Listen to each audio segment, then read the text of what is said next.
Hi hello beautiful viewers, welcome back to my YouTube channel. So ಯಾರೆಲ್ಲ subscribe ಮಾಡ್ದಲ್ಲೇ ನೋಡ್ತಾ ಇದ್ದೀರಾ, ಪ್ಲೀಸ್ ಈ ಚಾನಲ್ನ ಇವಾಗಲೇ ಸಬ್ಸ್ಕ್ರೈಬ್ ಮಾಡಿ. ಹಾಗೆ ಈ ವಿಡಿಯೋ ಇಷ್ಟ ಆದರೆ ಒಂದು ಲೈಕ್ ಮಾಡಿ. ಇವತ್ತಿನ ವಿಡಿಯೋದಲ್ಲಿ ನಾನು ಸುಗ್ನಳ್ಳಿಗೆ ಹೋಗಬೇಕು. ಏನಪ್ಪ ಸುಗ್ನಳ್ಳಿಗೆ ಹೋಗೋ ವಿಶೇಷ ಅಂದರೆ, ಪ್ರತಿ ಸಲ ನಮ್ಮ ಅಪ್ಪ ಅಮ್ಮ ಧರ್ಮಸ್ಥಳಕ್ಕೆ ಪಾದಯಾತ್ರೆ ಹೋಗೋರು. ಸೊ ಹಾಗಾಗಿ ನಾವು ಈ ವರ್ಷ ಹೋಗಬೇಕು ಅಂತ ಹೋಗ್ತಾ ಇದ್ದೀವಿ. ಮಂಗಳವಾರ ಅಂದರೆ ಇವತ್ತು ನೈಟು ನಾವು ಸೋಲರಲ್ಲಿ ಹಾಲ್ಟ್ ಆಗ್ತೀವಿ.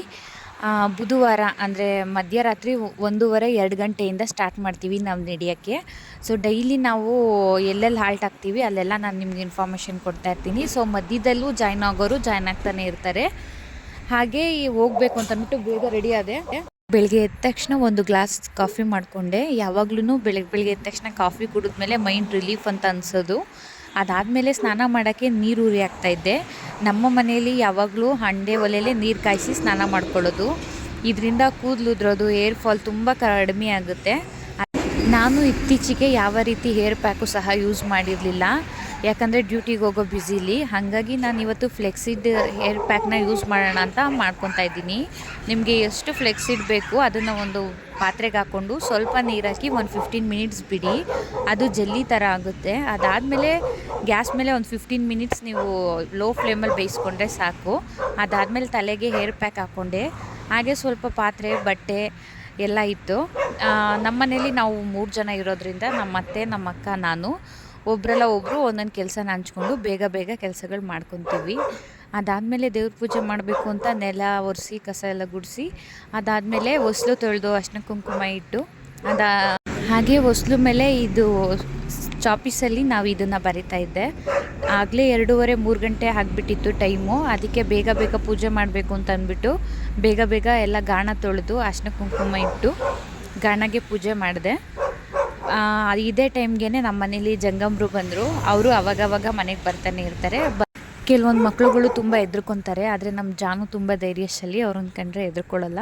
ದೇವನಹಳ್ಳಿ ಜಾತ್ರೆ ಮೊನ್ನೆ ಆಯಿತು, ನೋಡ್ಬೋದು ತೇರು ಮತ್ತು ದೇವ್ರಿಗೆ ಎಲ್ಲ ಅಲಂಕಾರ ಎಲ್ಲ ಮಾಡಿರೋದನ್ನ.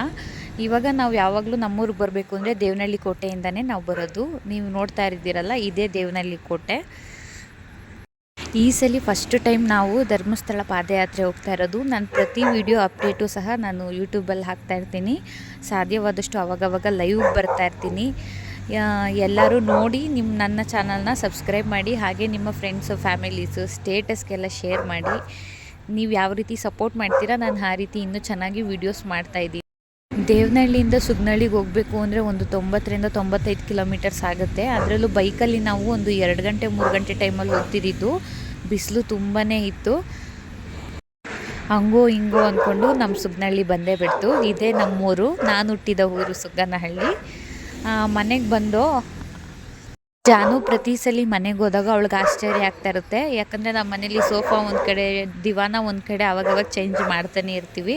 ಅವಳು ಹೋಗ್ತಿದ್ದಂಗೆ ಸ್ವಲ್ಪ ಕೂತ್ಕೊಂಡು ಸುಧಾರಿಸ್ಕೊತಾ ಇದ್ಲು. ಅಷ್ಟರಲ್ಲಿ ನಾವು ಹೋಗೋತ್ತಿಗೆ ಅಮ್ಮ ದೇವ್ರ ಮನೆ ಎಲ್ಲ ಕ್ಲೀನ್ ಮಾಡಿ ಪೂಜೆ ಮಾಡಿದ್ರು, ದೇವ್ರ ದೀಪ ಎಲ್ಲ ಅಂಟಿಸಿದ್ರು. ನೀವು ನೋಡ್ತಾ ಇರ್ಬೋದು, ನಮ್ಮನೆ ದೇವ್ರ ಮನೆ ಇದ್ದು. ಅದಾದಮೇಲೆ ನಾವು ಹೋಗೋಕ್ಕೆ ಎಲ್ಲ ಲಗೇಜ್ ಪ್ಯಾಕ್ ಮಾಡ್ಕೊತಾ ಇದ್ದು. ಒಂದು 2 ಬ್ಯಾಗು, ಒಂದು ದೊಡ್ಡ ಚೀಲ ತುಂಬ ಬೆಡ್ಶೀಟು, ಒಂದು 7 ಡೇಸ್ಗೂ ಆಗೋಷ್ಟು ಬಟ್ಟೆಗಳು, ದಿಮ್ಮು, ಬೆಡ್ಶೀಟ್ ಎಲ್ಲ ಬೇಕಲ್ಲ. ಹಾಗಾಗಿ ಎಲ್ಲ ಡಿಸ್ಕಷನ್ ಮಾಡಿಕೊಂಡು ಪ್ಯಾಕ್ ಮಾಡ್ಕೊತಿದ್ದು. ಹಾಗೆ ಈ ಟೈಮಲ್ಲೇ ಇವತ್ತೇ ನಮ್ಮ ಅಕ್ಕ ಮನೇಲಿ ಜಾತ್ರೆ ಇತ್ತು. ನಾನು ಅಮ್ಮ ಹೋಗಬೇಕಿತ್ತು. ಇಲ್ಲಿಗೆ ಧರ್ಮಸ್ಥಳಕ್ಕೆ ಹೋಗೋ ಕಾರಣಾಂತರದಿಂದ ನಾವು ಹೋಗೋಕ್ಕಾಗಲಿಲ್ಲ. ನಮ್ಮ ಚಿಕ್ಕಮ್ಮ, ನಮ್ಮ ಅತ್ತೆ, ನಮ್ಮ ಮಾಮ ಮತ್ತು ನನ್ನ ತಮ್ಮದಿರು, ನಮ್ಮ ಮಯ್ಯ ಇವರೆಲ್ಲ ಹೋಗಿ ಬರ್ತಾಯಿದ್ರು. ಹಾಗೆ ಬಂದು ನಮ್ಮನ್ನು ಮಾತಾಡ್ಸ್ಕೊಂಡು ಹೋಗೋಣ ಅಂತ ಮನೆಗೆ ಬಂದರು. ಮನೆಗೆ ಬಂದು ಒಂದು ಸ್ವಲ್ಪ ಹೊತ್ತಿದ್ದು ಮಾತಾಡಿಸ್ಕೊಂಡು ಹಾಗೆ ಅರ್ಶಿನ ಕುಂಕುಮ ಕೊಟ್ಟೆ. ಅರ್ಶಿನ ಕುಂಕುಮ ತೊಗೊಂಡು ಅವರು ಹೋದರು. ಅದಾದಮೇಲೆ ನಾವು ಹೋಗೋಕ್ಕೆ ರೆಡಿ ಆದೋ. ಬರೋ ಟೈಮಲ್ಲಿ ಕರೆಂಟ್ ಹೋಗ್ಬಿಟ್ಟಿತ್ತು, ಹಾಗಾಗಿ ಲೈಟ್ ಡಿಮ್ ಆಗ್ತಾಯಿದೆ. ಅದಾದಮೇಲೆ ನಾವು ಸೋಲೂರಲ್ಲಿ ಹಾಲ್ಟ್ ಪ್ಲೇಸ್ ಇತ್ತು, ಹಾಗಾಗಿ ನಾವು ಸೋಲೂರಿಗೆ ಬಂದು ಮೇಯ್ನ್ ಆರ್ಚ್ ಇದು. ನಾವೊಂದು 9:30 ಟೈಮಿಂಗ್ಸ್ ಆಗಿತ್ತು ಹಾಲ್ಟ್ ಪ್ಲೇಸ್ಗೆ ಹೋಗೋಕ್ಕೆ. ಬೆಂಗಳೂರಿಂದ ಅವರೆಲ್ಲ ನಡ್ಕೊಂಡು ಸೋಲೂರಿಗೆ ಬಂದಿದ್ದರು. ನಾವು ಅವಾಗಷ್ಟೇ ಅಲ್ಲಿಗೆ ಬಂದು. ಇವಾಗ ನೀವು ನೋಡ್ತಿದ್ದೀರಲ್ಲ, ಇದೇ ಹಾಲ್ಟ್ ಆಗೋ ಪ್ಲೇಸು. ಇಲ್ಲಿ ಅವರೆಲ್ಲ ನಮಗೆ ಅಡುಗೆ ಮಾಡ್ತಿದ್ರು ಭಟ್ರುಗಳು. ಸ್ವಲ್ಪ ಜನ 2 ದಿನದಿಂದ ನಡ್ಕೊಂಬಂದಿದ್ದಾರೆ, ಅವರೆಲ್ಲ ಸಹ ಕೂತ್ಕೊಂಡು ರೆಸ್ಟ್ ತೊಗೊತಾಯಿದ್ರು. ಊಟಕ್ಕೆ ಎಲ್ಲ ಮಾಡ್ತಾಯಿದ್ರು, ಮುದ್ದೆ, ಪಲ್ಯ, ಹಪ್ಪಳ ಆ ಥರದ್ದೆಲ್ಲನೂ ಮಾಡ್ತಾಯಿದ್ರು. ನೀವು ನೋಡ್ತಾ ಇರ್ಬೋದು. ಇವಾಗೆಲ್ಲ ಊಟಕ್ಕೆ ಸಹ ರೆಡಿ ಆಯಿತು. ಬೇಗನೆ ಊಟ ಎಲ್ಲ ಮಾಡಿಕೊಂಡು ಊಟ ಎಲ್ಲ ಮಾಡ್ಕೊಂಡಾದ್ಮೇಲೆ ಸ್ವಲ್ಪ ಹೊತ್ತು 2 ಬ್ಯಾಚ್ ಥರ, ಫಸ್ಟ್ ಒಂದು ಬ್ಯಾಚು, ಸೆಕೆಂಡ್ ಒಂದು ಬ್ಯಾಚು. ಅದಾದಮೇಲೆ ಫೋನ್ ಚಾರ್ಜರ್ ಇರಲಿಲ್ಲ, ಹಾಗಾಗಿ ನಾನು ಫೋನ್ ಚಾರ್ಜರ್ಗೆ ಹಾಕ್ಕೊಂಡೆ. ಅದಾದಮೇಲೆ ಒಂದು 10-10:30ಗೆ ಮನೆಯಿಂದ ಫೋನ್ ಮಾಡಿದ್ದು ನಮ್ಮ ಅತ್ತೆ, ನಮ್ಮ ಮಾವ ಎಲ್ಲ. ಅವ್ರ ಜೊತೆ ಮಾತಾಡಿಕೊಂಡು ಅಪ್ಪ ನಮ್ಮನ್ನು ಬಿಟ್ಟು ಮನೆಗೆ ಹೋದರು. ಯಾಕಂದರೆ ಅವರು ತೋಟದಲ್ಲಿ ಸ್ವಲ್ಪ ನೀರು ಕಟ್ಟಬೇಕಿತ್ತು, ಹಾಗಾಗಿ ಅವ್ರು ನಾಳೆಯಿಂದ ಬಂದು ಜಾಯ್ನ್ ಆಗ್ತಾರೆ ನಮ್ಮ ಜೊತೆಗೆ. ಇವಾಗ ನೀವು ನೋಡ್ತಿದ್ದೀರಲ್ಲ ಪ್ಲೇಸು, ಇದು ನಾವು ಹಾಲ್ಟ್ ಆಗಿರೋ ಪ್ಲೇಸು.